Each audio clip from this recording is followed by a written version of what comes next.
Rain. Rain. Hinihintay talaga kita. Kailangan natin mag-usap. Bakit, kuya? Tatanungin mo na naman ba ako saan ako nagpunta? Kung nakipagkita ako sa boyfriend ko? Rain. Oo, kuya, aminin ko. Pinuntahan ko siya. Kahit na nasa ospital si tatay, pinuntahan ko pa rin siya. Nagpaliwanag ako sa kanya sa panggugulo na ginawa mo sa party kagabi. Pinuntahan ko siya. Kasi akala ko matutulungan niya tayo. Na importante ako sa kanya, pero akala ko lang yun, kuya. Rain. Naintindihan kita, Rain.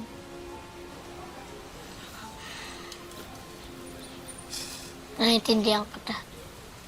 Tama ka, kuya.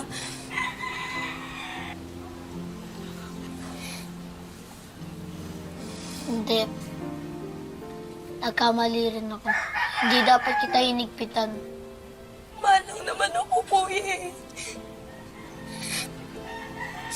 Naintindihan kita, Rain. Sana. Sana. Pero niloko pa rin niya ako, kuya. Niloko ko ni Joril. Akala ko iba siya. Akala ko iba si Joril, pero hindi.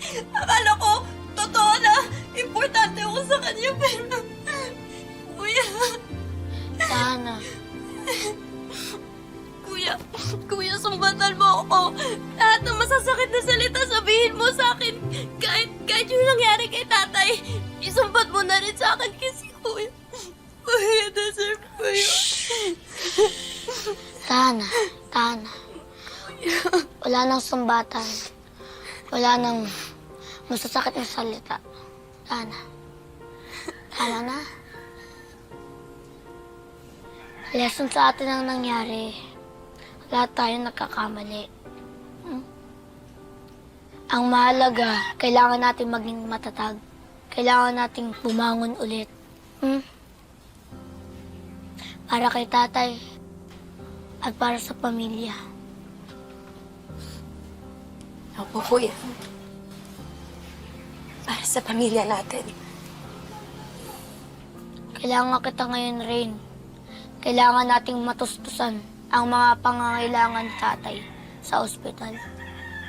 Oo, kuya. Kailangan natin maging matatag.